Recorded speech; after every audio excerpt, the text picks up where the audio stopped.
멀쩡한 의사들의 본격 재능 낭비 프로젝트. 나는 의사다 시즌 4. 보이는 라디오입니다. 어이구 이게 누구야 지금 아니, 오랜만입니다. 혹시 우리나라에 코로나19 다시 재유행 중인가요? 불안합니다. 자 코로나19 팬데믹 때 지상파, 유튜브, 라디오 등등에서 정말 많이 보셨던 그렇죠. 두 분 오늘 동시에 나이사에 오셨습니다. 네, 오늘 왜 오신 거예요, 두 분? 저희가 연구를 하나 하고 있는데 네. 정말 많은 분들의 도움이 필요한 연구입니다. 홍보하려고? 홍보 겸 또 홍보만 하겠습니까? 정보 제공도 해드리죠. 오케이.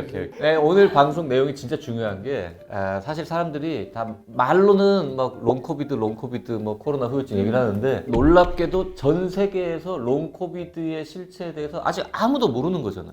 진단까지 되는데 치료에 대한 부분들이 아직까지 명확한 게 안 나오고 있어서 되게 고민이 많은 상황이긴 합니다. 그래서 이제 코로나에 걸린 이후에 어떤 일이 벌어지는지에 대해서 대규모 연구를 지금 여기저기서 하고 있는데 우리나라도 안 할 수 없으니까 안 할 수 없으니까 라기보다 이제 우리나라에 선제적으로 투자를 한 거죠. 내가 소문 들으니까 미국 다음으로 우리가 지금 열심히 하고 있다던데 사실입니다. 등록 규모나 이런 거 보면 이제 미국 외에 이렇게 지금 액티브하게 환자 등록하면서 예산을 많이 쓰고 있는 건 거의 우리나라가 두 번째로 보입니다. 그 유튜브 특성상 앞쪽에 중요한 얘기를 해야 되잖아요. 네네네. 지금 이제 전국 곳곳에 여러 병원에서 동시에 연구를 하고 있는데 이 연구에 참여하겠다고 손을 들면 뭐뭐를 해야 된다 그랬죠? 코로나에 걸린 사람도 등록을 하고 있고 안 걸렸던 사람도 등록이 한 번도 안 걸린 사람? 나 같은 사람? 예. 어.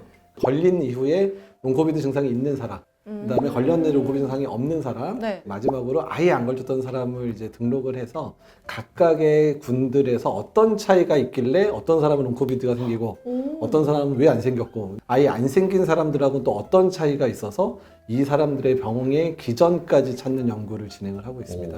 한 1000명 모읍니까? 그러니까 우리나라에서 아마 이런 코호트를 이렇게 크게 한 적이 별로 없는데 등록을 해야 되는 인원이 11,000명이고요. 11,000명. 11,000명. 예, 진짜 커요. 큰 규모예요. 지금 몇 명 모였어요? 그래서 지난주 말까지 4,786명 모였습니다. 오, 4,700명도 많긴 한데 예, 거의 이제 절반 반도 안 정도 됐네, 왔는데요. 예, 예. 저희가 어려운 것들이 많습니다. 네, 그게 이제 또 하나가 이제 안 걸린 사람들 찾는 거. 참여해도 돼요? 우리 회사에 2명 있어요, 최소. 근데 그거 검사해 보면 지나가신 분들이 아, 많아요. 진짜? 아, 오! 그래요? 너무 궁금하다. 네, 궁금하시죠? 궁금하시면 참여하시면 됩니다. 오. 궁금하시면. 그러니까 저희가 이제 감염이 됐는지 안 됐는지 N항체 해가지고 검사를 하는데 검사 무료로 지금 해드리고 있고 그래서 N항체 음성인 분들은 저희가 이제 대조건으로 등록을 하고 있고요.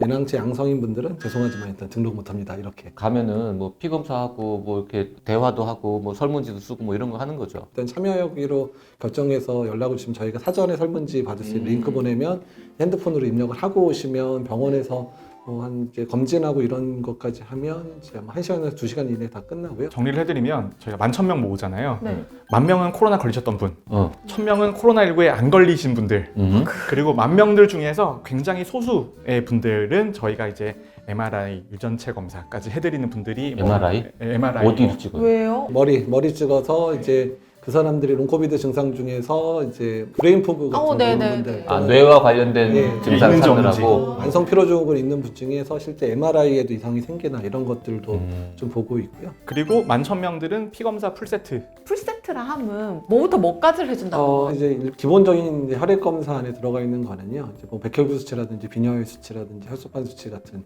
것들이 들어가고 생화학 검사라 그래서 뭐 간 기능, 신기능, 전해질 수치 같은 거 그리고 이제 사람에 따라서는 이제 피곤함이나 이런 것들이 있는 분들은 이제 갑상선 기능 검사 들어가고요. 심장 기능에 이상을 호소하거나 뭐 가슴 두근거리거나 아프다고 하는 분들은 심전도도 추가될 수 있고 그다음에 이제 필요하면 이제 흉부방사선 사진도 일단은 찍어서 기본적인 평가는 다 하고 있고요. 소견에서 이상이 있거나 아니면 이제 의사 선생님하고 상담 중에 이제 특별한 증상들이 있다 그러면 저희가 해당 과에도 의뢰를 드려서 추가적인 검사도 진행을 할 수 있어요. 네, 그리고 이제 중요한 게 이게 다 참여하시는 기관들이 다 대학병원급 기관들이거든요. 대학병원급 기관에서 감염내과 교수님한테 상담을 하면서 진행할 수 있다라는 게 이제 굉장히 중요한 아, 기회예요. 대부분 감염내과 의사들. 성인은 감염내과, 어. 그다음에 이제 소아청소년은 아이들은 이제 소아청소년과 중에 감염 감염분과 파트. 전문의가 하고 있습니다.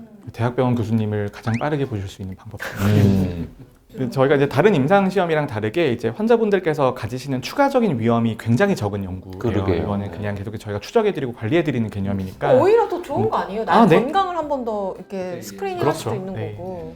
차비는 택시비 정도 줍니까? 아니 그거보다는 더 넉넉하게 주고 있고요. 첫 방문 때는 이제 병원 꼭 오셔야 되기 때문에 저희가 한 10만 원 내외. 10만 원? 예, 혈액을 뽑는 분들은 조금 더 이제 많이 더 드리고는 있고요. 소아 같은 경우는 오시기가 여기까지 데리고 와야 되기 힘드니까 소아는 좀 더 많이 드리고 아, 있고. 소아 환자도 포함이군요. 6번 갈 때마다 10만 원, 20만 원. 예, 그렇긴 주는 하는데 거예요? 본인이 못 오신다 그러면 이제 설문조사 내용들을 전산을 입력해 드리면 기프티콘, 아. 기프티콘을 이제 보내드리는 형식. 저 시스템을 이제 제가 개발. 브레인입니다. 예. 아. 저희가 데이터 다 입력하면 분석하는 거, 오. 그리고 이제 다시 빅데이터까지 분석해서 우리나라 이런 코비드의 전국적인 유병률도 하지만 저희 만천명 등록한 거에 대한 통계 분석이나 이런 것들에 대해 책임제라 브레인에 가깝습니다. 주 연구자 따까 공동 연구 공동 연구자. 아, 네. 근데 여기서 이제 근본적인 물음을 드리자면 이거를 왜 하는 거예요? 오. 오. 이걸 왜 하는 거예요? 돈도 많이 드는데. 그러니까 돈도 많이 들고. 우리가 그래도 건강 연구를 하는 사람이잖아요. 그런데 코로나19가 모든 국민이 동일하게 겪은 건강 위험 요인이에요. 예를 들어서 담배 같은 건 피는 사람도 있고 안 피는 사람도 있고 술은 먹는 사람이 있고 안 먹는 사람이 있는데 코로나19는 남녀노소 상관없이 지난 3년 동안 다 한 번씩 노출이 됐잖아요. 과연 우리 국민들한테는 무슨 변화가 있는지를 봐야 되니까 그게 첫 번째이고, 두 번째는 이게 과학적으로 굉장히 중요한 주제예요. 감염되면은 다 이런 건지, 아니면 코로나19만 이런 건지, 아니면 사회적 변화 때문에 그런 건지, 그걸 알아야 저희가 대책을 세우니까. 이 연구가 왜 중요한지는 정재훈 교수가 따로 한 20분 강의한 게 있어요. 아, 그랬어요? 영상을 따로 찍었어요. 예. 그거 이제 저 링크에 보시고. 참여하고 싶은 사람은 어떻게 하면 됩니까? 전화를 해서 나는 참여하고 싶다고 하시면 저희가 전국적으로 한 17개 병원 정도에서 등록을 하는데 대표적인 병원은 한 10개 정도 되거든요.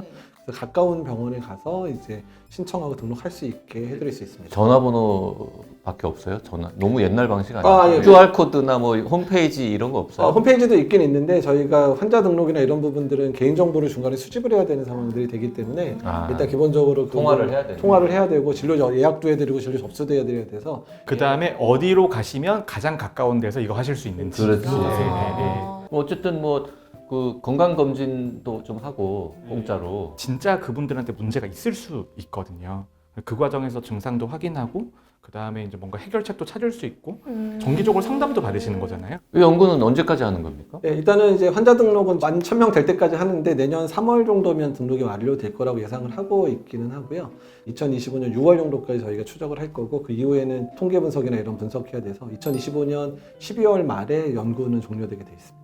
이렇게 혹시 회사에서 단체로 이렇게 예, 하셔도 단체 되고요. 할인, 할인 아니고 돈을 받고 하는 거지 아. 우리가 지금. 교통비 받아가지고 모아서 회식 한번 하고. 회식비를 그렇게 만드는 거예요? 회식 좀 저기 하면은 연말에 불우이웃 또 기획해요. 그쵸. 그쵸. 아, 그것도 괜찮네요. 연구 윤리 큰 문제가 생길 뻔했는데 나중에 이제 기부하시는 걸로 해결을. 그래서 저희가 이제 어떤 경우도 했냐면 이제 한꺼번에 한 100명, 150명 한 번에 등록하고 싶다고 하는 데는 네네. 출장을 가서 등록한 적도 있는데 대표적으로 질병관리청 직원분들이 아. 또 자기네 발주한 연구기도 멋지다, 하니까 멋지다. 연구기다 하니까 좀 오히려 저희한테 막 저희 좀 제발 해달라고 부탁을 해주시는 상황이 돼서 100명 정도 하러 왔는데 50분이 더 오셔가지고요.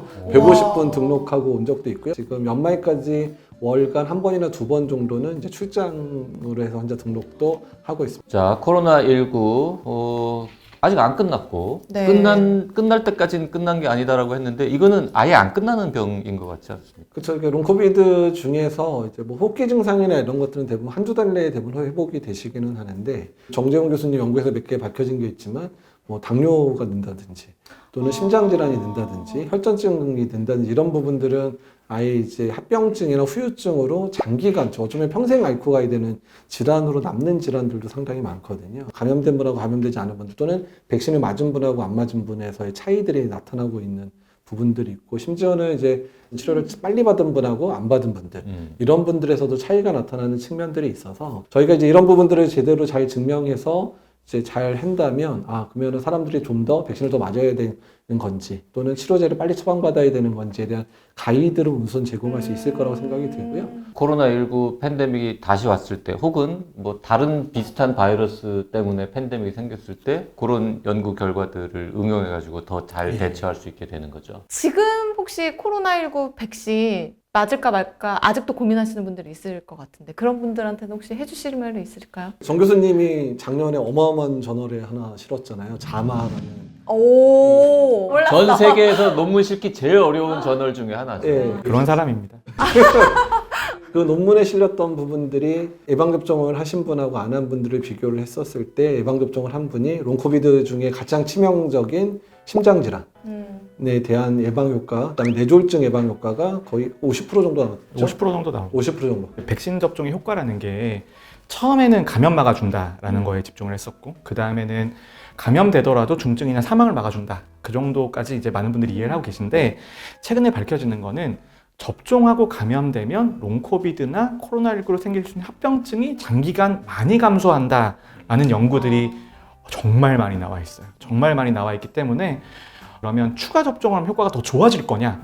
거기에 대한 것들도 지금 저희가 연구를 진행을 하고 있습니다. 진행을 하고 있는데 지금 올해 이번절기 백신 같은 경우에는 일반 인구 집단한테는 이제 저희가 강력하게 공고하지 않습니다. 왜냐하면 이미 이제 일반 인구 집단은 코로나19도 두세 번씩 감염되신 분들도 많고 접종 차수도 3회 정도 되고 그래서 지금은 절대적인 위험 자체가 많이 줄었어요. 효과가 있냐 없냐고 물어보면 효과는 있어요.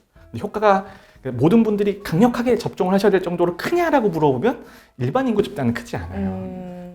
그런데 이제 고위험군들은 여전히 코로나19 걸리시면 세 번째, 네 번째 걸리셔도 중증이나 사망이 되시니까.